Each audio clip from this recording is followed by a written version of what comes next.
O dólar, o rei das moedas, está enfrentando uma revolta. Uma revolta que mudará a forma como negociamos e usamos o dinheiro. Mas mais países estão procurando alternativas e o yuan da China está emergindo como desafiante claro. The use of the dollar as an international reserve currency. Let's walk away from the dollar. O domínio do dólar está agora sob ameaça. Pequim está buscando uma série de acordos e o mais recente é com o Brasil. Brasil e China estão a abandonar o dólar. Eles vão usar suas próprias moedas para o comércio e todas as transações. Lula da Silva is visiting Shanghai for an inauguration. The latest head of the New Development Bank is taking charge. This bank, the New Development Bank or the NDB, was formed by BRICS nations in the year 2014. It will now be headed by Dilma Rousseff. She's a former president of Brazil. She took over from Lula as president in the year 2011. Lula, in his previous tenures as president, has pushed trade with China. In fact, in 2009, China had overtaken the US as Brazil's top trading partner. Então a China está empurrando o yuan. E isso não se limita apenas a China e Brasil. A Índia também está fazendo o mesmo, querendo agora usar a rupia indiana. A rupia indiana também está emergindo como um concorrente sério. E por que essas tendências são significativas? Como as moedas impulsionam o comércio, o domínio do dólar dá aos Estados Unidos uma influência descomunal na economia global e uma mudança do dólar prejudicará significativamente a América. Também aumentará o reequilíbrio da economia global. There's a global discussion taking place about that, and some of it is bilateral. When Russia trades with China, there's no reason why they must use dollars to exchange. None. I saw that even India is saying the same thing. O Brasil acabou de assinar o acordo. Um pacto preliminar foi assinado. Um pacto que mudará o comércio para sempre, porque os fundamentos do acordo final são bastante claros. Veja bem, o mundo usa o dólar americano para negociar em todas as principais transações, mas o Brasil e a China agora negociarão em suas moedas nativas. Como isso vai acontecer? A China usará o yuan e o Brasil usará o real brasileiro. Como isso ajuda? Bem, vai economizar custos. Muitos custos. A nota oficial do Brasil diz que a expectativa é que isso reduza custos, promova um comércio bilateral ainda maior e facilite os investimentos. A China é o maior parceiro comercial do Brasil. No ano passado, o comércio bilateral foi de mais de 150 bilhões de dólares. China has been investing billions in Brazil, both in infrastructure projects and in setting up businesses. Então, na verdade, faz sentido o Brasil abandonar o dólar. O que está a acontecer e o que a China ganha com isso? Pequim tem uma missão de tornar o yuan internacional e está construindo uma grande coalizão de parceiros. A China entrou em um acordo bilateral de mudança cambial com 41 países ao redor do mundo até agora. O yuan está ganhando aceitação internacional e o petro-yuan está subindo. O petro-yuan não é uma moeda diferente. O petro-yuan está simplesmente usando o yuan para liquidar as contas do petróleo, assim como o petrodólar. E a China está fazendo um esforço agressivo. Para isso, está a procurar compradores nas nações produtoras de petróleo. A Rússia já abraçou o yuan, assim como o Irã, a Venezuela e algumas nações africanas. Agora, o relatório diz que a Arábia Saudita também está considerando mudar do dólar para o yuan, e isso será um desenvolvimento muito importante. Sabemos que a Arábia Saudita tem estado em desacordo com os Estados Unidos e está cada vez mais perto da China, mas abandonar o dólar será um passo decisivo, enquanto a rupia indiana também está a disputar essa corrida. No ano passado, o Reserve Bank da Índia fez um movimento, permitindo acordos de comércio internacional na rupia indiana. Bancos em 18 países demonstraram interesse, abriram contas especiais e essas contas os ajudarão a liquidar pagamentos comerciais na rupia indiana. E esses bancos em 18 países demonstraram interesse, abriram contas especiais e essas contas os ajudarão a liquidar pagamentos comerciais na rupia indiana. E estes são os países dispostos a fazer esse movimento: Rússia, Guiana, Reino Unido, Myanmar, Malásia, Singapura, Alemanha, Fiji, Omar, Nova Zelândia, Sri Lanka, Botswana, Israel, Seychelles, Ilhas Maurício, Uganda, Tanzania e Quênia. This market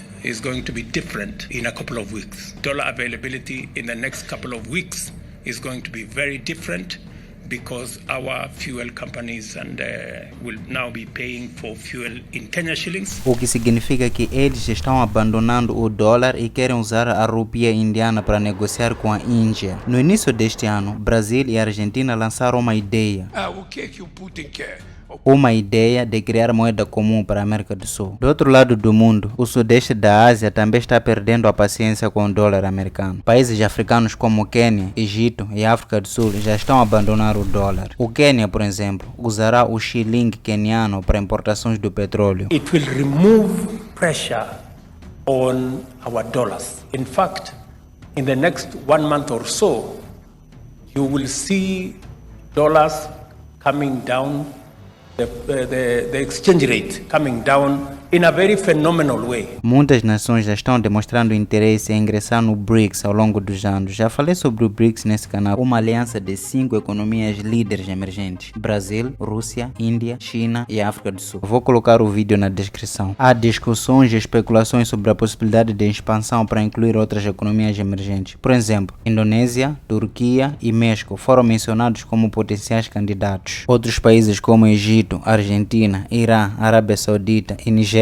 também manifestaram interesse em ingressar no BRICS. Já pode imaginar onde isso vai dar? O principal objetivo do BRICS é rivalizar com as maiores economias mundiais, especialmente os membros do G7, mais conhecidos como o Grupo dos 7: Canadá, França, Alemanha, Itália, Japão, Reino Unido e os Estados Unidos. A União Europeia também está representada no G7, mas não é considerada um membro formal. O G7 foi originalmente criado em 1975 como uma reunião informal das principais potências econômicas do mundo para discutir questões econômicas globais, mas desde então se expandiu para cobrir também uma ampla gama de questões políticas e de segurança. O G7 realiza reuniões anuais onde os líderes dos países membros se reúnem para discutir e coordenar políticas sobre uma série de questões globais, incluindo crescimento econômico, comércio, mudança climática e segurança. O BRICS rivaliza com o G7 ao promover a cooperação e a coordenação entre os países membros em diversas questões econômicas,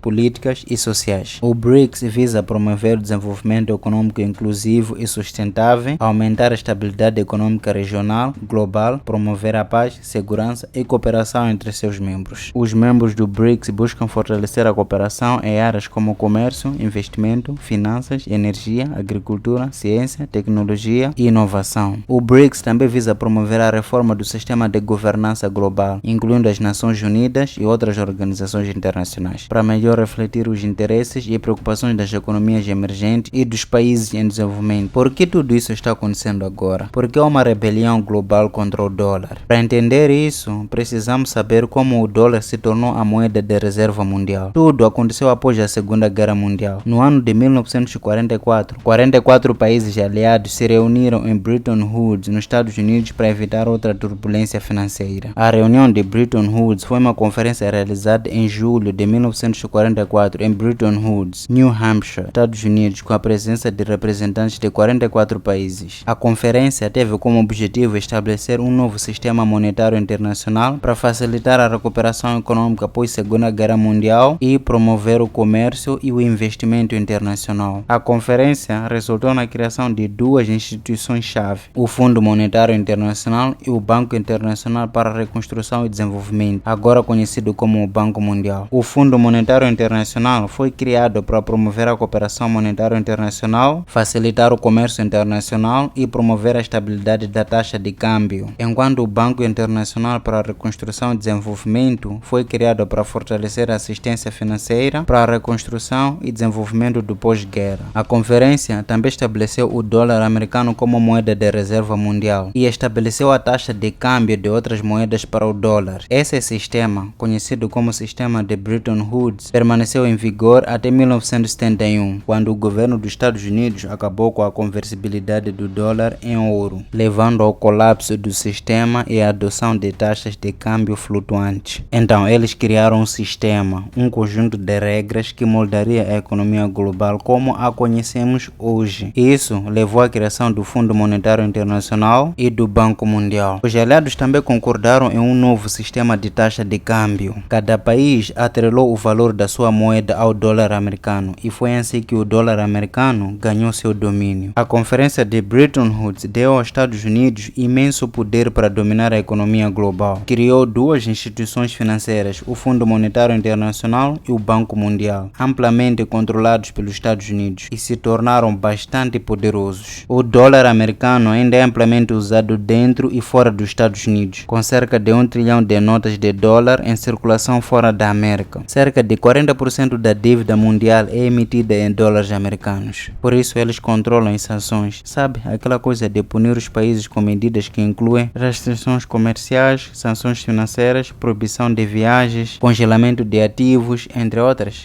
Because it gives the country that is the issuer of the money, as the United States, it gives it the power to impose its will on everybody because you are depending on the dollar. E isso ocorre porque quase 60% das reservas de moeda global estão em dólares americanos e cerca de 90% de todo o comércio do câmbio envolve o dólar americano. Isso significa que a economia mundial está presa ao dólar e agora quer desistir desse vício. Mas isso não acontecerá da noite para o dia. Mas uma coisa é certa, a queda do dólar americano já começou. Many African countries depend on wheat, which comes from the Ukraine and Russia. Many African countries depend on fertilizer, which comes from Russia. And part of the problem with that, in the context of what we're discussing, is that if the African countries want to buy this wheat, they've got to buy it in dollars. But there are the sanctions which prohibit particular relations with Russia. So in the end, you say that we can't use this currency, so there's no alternative currency. And that's part of the reason, only part of the reason, for instance, that the Russians have said that they appreciate the fact that there are many African countries who are going to suffer from very low yields of crops because of the absence of fertilizer, which is going to impact very negatively on food security and then all of these issues. And therefore, they've said we are then ready to donate this fertilizer to the African countries, to avoid this obligation to be using particular kinds of money, because the fertilizer is needed. So it's better that we as a country and the companies just donate this fertilizer. And indeed, I might say this, that the second biggest producer of fertilizer in the world is a Russian company. And they came to discuss this matter with the foundation. We discussed it with them to say it is very correct. The continent needs this fertilizer. And we can't use the obstacle of a dollar or whatever to deny the continent this thing, because it's really a matter of life and death for our people. No geral, os membros do BRICS se vê como atores-chave na definição da agenda global e na contribuição para uma ordem mundial mais multipolar e democrática. O BRICS busca aumentar sua voz coletiva, influência global, promover maior cooperação, compreensão entre seus países membros e a comunidade internacional. E isso tornará outros países não dependentes do dólar, fazendo coisas como comércio, câmbio e negócio em suas moedas locais ou uma outra moeda mais forte criada pelo BRICS. That again, you have an instance here which says it is better that we had a diversified financial system rather than to be so tied up with one currency. Hence, what the conflict that is taking place in Ukraine has produced that particular consequence. O que você acha desse movimento que esses países estão fazendo agora? Você acha que isso vai mudar a forma como negociamos? Você acha que com esse sistema os países africanos finalmente sairão do neocolonialismo? Deixe suas opiniões nos comentários. Ei, se você aprendeu algo novo hoje, dê um like nesse vídeo e não esqueça de se inscrever no canal para mais vídeos importantes.